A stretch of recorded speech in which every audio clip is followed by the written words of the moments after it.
Well, Happy New Year! The holidays are officially wrapped up, and I cannot believe it, but it is 2026. Whew!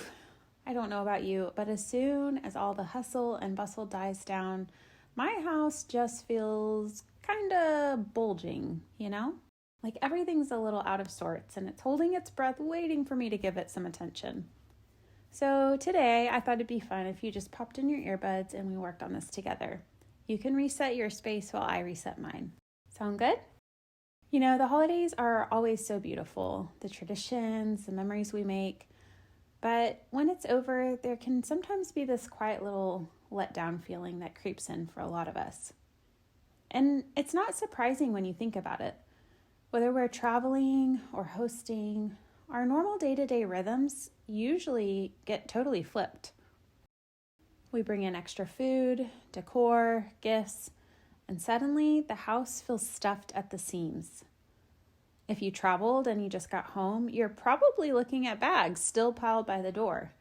Maybe some expired food in the fridge, or you might have not had a chance to tidy up before you left. Coming home to that can feel super overwhelming. Or if you were the one hosting, you might have had all these people and things flowing through, and now everything's just a bit scattered. Nothing's quite in its regular spot, and your usual habits are off. So here's what I want to encourage you today. Don't give in to that overwhelming feeling. We can use small actions to get the momentum going, and bit by bit, we can get our spaces feeling fresh again so we can really enjoy this new year. If your house is feeling chaotic right now, just tackle one thing at a time.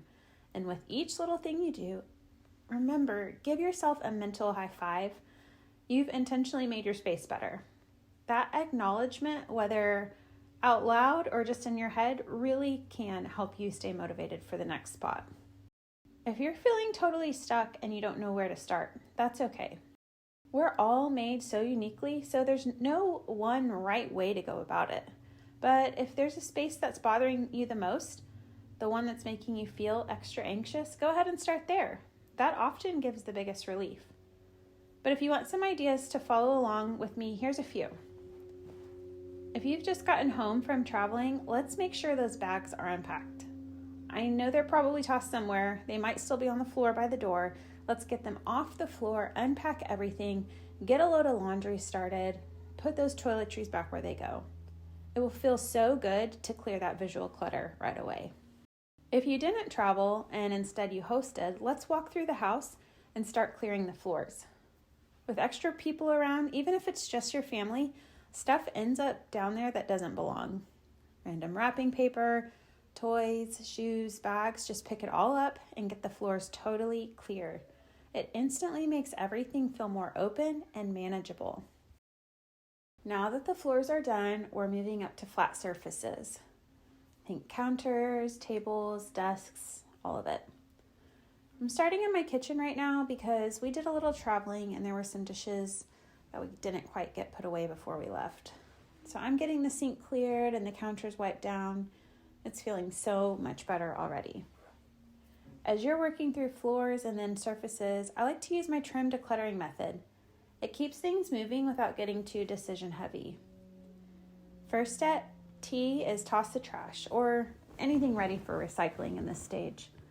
Think expired food from the fridge, wrapping paper scraps, broken things. Take them straight to the bin or recycling. Second step for R is rehome lost items. These are things that already have an established home. They've just wandered. Dirty clothes need to make it back to the hamper. Toothbrush needs to make it back from the bathroom counter into the drawer or the medicine cabinet. That random game piece from the holiday game nights needs to go back with its sets so that the next time you play, everything's there. Rehoming lost items is no big decisions here. We're just quickly putting away things where we know where it goes. Third is identify what's serving you. Sometimes you're identifying homeless stuff and you're needing to assign it a home. Other times you're identifying things that need decluttered. Anything without a clear spot needs a home. And this includes those new holiday gifts. So grab a tote or a basket or an empty Amazon box And anything that is homeless that you know you want to keep or that you know you are or will using, go ahead and set it inside that basket, that tote, that box, and set it aside for now. We'll deal with getting homes for things later after we do the basic reset. For example, if you got a new puzzle and you already have a spot for puzzles, great, go put it there. If not, put it in the basket until you can make a space for it later. Okay, the fourth step in my trim decluttering method is mind the limits. So as you're putting things away, you might notice maybe there are spots that are tight. Let's say you got a few new nail polishes in your stocking. Fun gift. But when you go to put them with the others, the container's already bulging. So in this case, you might start by tossing any that are dried up or basically empty. If there's still not enough room, then you could try using the one in, one out method. Pick one of the older colors that you don't love as much and let it go so you can fit in the new one. Or honestly, maybe somebody gave you a nail color polish that you know you won't use. You just don't love it. If there's a gift that you've been given right away that you know just isn't quite you, like a nail polish color that you'd never wear, it's okay to let it go now. I know that can feel really hard, especially when it's brand new and someone thoughtful, someone that you love, gave it to you. But think about it. How many things have we kept out of guilt that we actually never used? And then every time we see it, we feel like a little bad. The real gift was the love and the thought behind the gift. The person who gave it to you cares about you and wouldn't want you stuck with something that doesn't bring you joy. It's better to pass it on to someone who will actually use and love it. That same idea applies to anything. Clothes, kitchen gadgets, decor. And then if you have way more of something that you could ever need, like 8 pairs of scissors for 3 people, you probably won't use all 8 at once. Even if everyone's using both hands, which would be hilarious. So feel free to keep your favorites and let the extras go. If letting extras go feels tough, try what I call using a safety stock box. Put the I don't knows, the maybes in there and tuck it away out of sight and live with fewer for a season. If you wind up needing something back, it's right there. You haven't decluttered it, you haven't let go, it's not in the trash. But most of the time, when you pack it away and tuck it out of sight, you realize that you actually don't miss it at all. And then you can donate it with confidence or let it go, however it needs to. It's like a low-pressure trial run. Okay, so while we're at it, we want to make sure we're giving everything a good wipe down. Whether the house has been full of people or just sitting empty, gathering dust, a fresh, clean surface feels so renewing. As you're taking down Christmas decor and packing it away, remember to think through and be intentional and ask yourself, did you love having it out this year? Did it make you happy every time you saw it? Are you glad that you took the time to unpack it and set it out? If yes, that means it's a keeper for next year, and we want to give it a safe, easy to access spot for next season.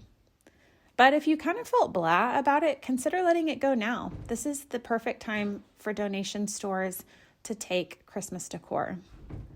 Someone else will find it at the donation center and be thrilled. And there's no point in storing things for next season that you aren't going to enjoy. Don't put off decisions, by the way. A delayed decision just turns out to be more clutter later. So I was thinking, like, the new year is such a natural time to reflect, isn't it? We think about how we want to grow, ways we want to improve. I love bringing that same mindset to my home, looking for little ways to make my space 1% better. And that's what I'm doing this year. And I want to encourage you to do the same, to notice like what's working well and notice friction points. Like maybe your kids are doing a great job at putting their shoes away when they come home, but maybe after school their backpacks are still getting dumped everywhere. Or maybe keys and purses always end up on the counter, but you do a really good job of getting your coffee cup from the morning to the dishwasher. Notice the things that you're doing well, encourage yourself, and then jot down the things like a little to-do list of tweaks that you can make over the coming months ahead.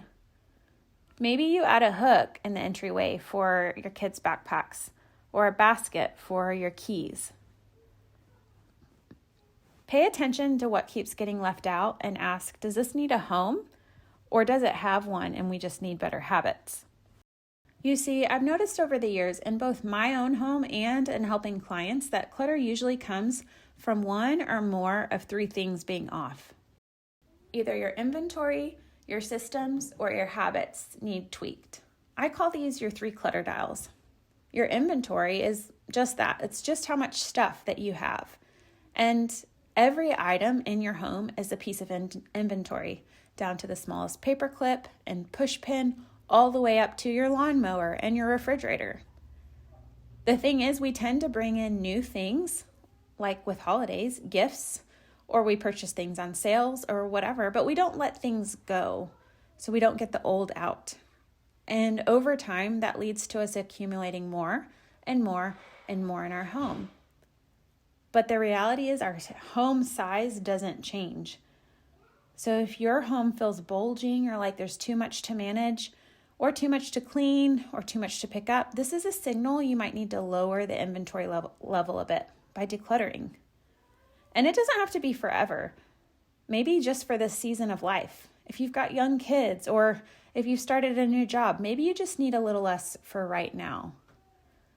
Like when I had nursing babies and toddlers, my energy level was so different. The second dial is systems. Think organization. This is where and how things are stored.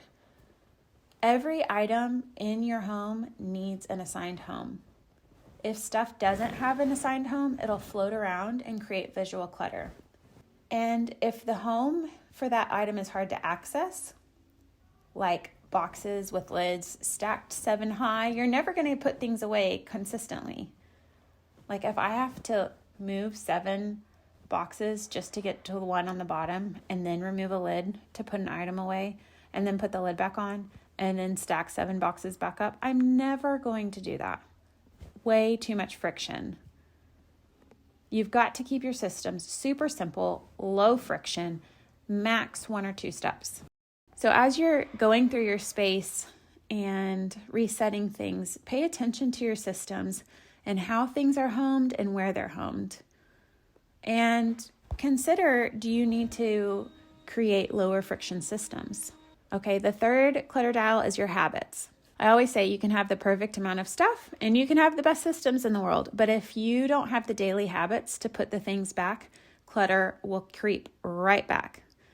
But the thing with habits is they take time to build.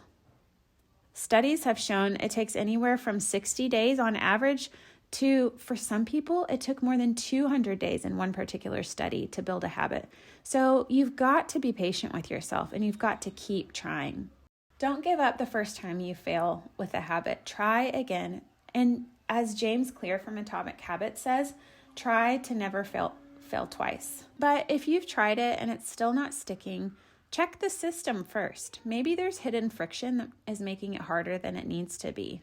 And if you can see that the system, the organizational system is low friction, then maybe it's on the habit side and you just need to keep practicing and trying it away till it becomes second nature. But when you tune these 3 dials to where your life is right now, everything feels so much more manageable. Your home becomes a place that supports you instead of stressing you out. And the reality is, like, for the rest of your life, you are the CEO of your stuff. You're the manager of your stuff. You get to manage your things until the day that you die. And so going season to season, it's okay if you need to fine-tune those dials. In fact, I want to encourage you to expect that as your life seasons change, you will need to tweak those dials. There may be seasons of life where you can handle more inventory and seasons where you need less. There may be seasons of life where you can have a more complicated organizational system and seasons where they need to be have way less friction. There may be seasons of life where habits come really quickly and don't take you very long to form. And there may be other seasons of life where it just feels harder and takes longer. And that's okay. The point is, the goal is that you intentionally seek to improve your space little by little, 1% over time each day. 5 minutes here, 30 minutes there goes a long way to getting your space how you want it to be. And once you've fine-tuned it, it's way easier to manage it than, like, the decluttering Getting fully decluttered and then fully organized is a lot of work. But once you get that done, then managing it for the long term is way easier. Okay, well, I'm just about wrapped up over here. The house is already feeling so much calmer and ready for the new year. And I hope working alongside me helped motivate you to get your space feeling good too. This was a super chatty little session while I tidied, but I loved sharing it with you. As always, feel free to drop any questions, thoughts, or comments below. I'd love to hear what's motivating you these days and how your reset went. Okay, here's to wishing you the most peaceful and intentional 2026. Talk soon, friend. Bye.